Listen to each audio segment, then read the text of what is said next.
পঢ়া সময়তহে টোপনি ধৰে পৰীক্ষালৈ আৰু কেইদিন আছে আৰে মা এতিয়াতো পঢ়িছো শান্তিৰে পঢ়িব দিয়া মুখে মুখে কথা নকবি মা ভাত দিয়া খাওঁ দুদিন পিছতে যে পৰীক্ষা ধান্দা নাইতো ভাতকেইটাতো খাই ল'ব দিয়া খা বাৰু কিন্তু এটা কথা মনত ৰাখিবি ফাৰ্ষ্ট ডিভিজন নাপালে ঘৰৰ পৰা তই বাহিৰ হবি ঐ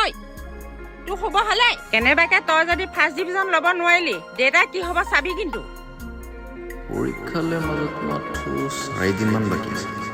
মই ৰিভাইজ কৰিব লাগিব আগতে পঢ়া চব ৰিভাইজ কৰিব তই যদি ফাৰ্ষ্ট ডিভিজন ল'ব নোৱাৰিলি দেউতা ল'ব নোৱাৰিলি ফাৰ্ষ্ট ডিভিজন নাপালে ঘৰৰ পৰা তই বাহিৰ হবি ফাৰ্ষ্ট ডিভিজন নাপালে ঘৰৰ পৰা তই বাহিৰ হবি মোৰ ঠিক হৈছে মই আগত চব পাহৰি গ'লো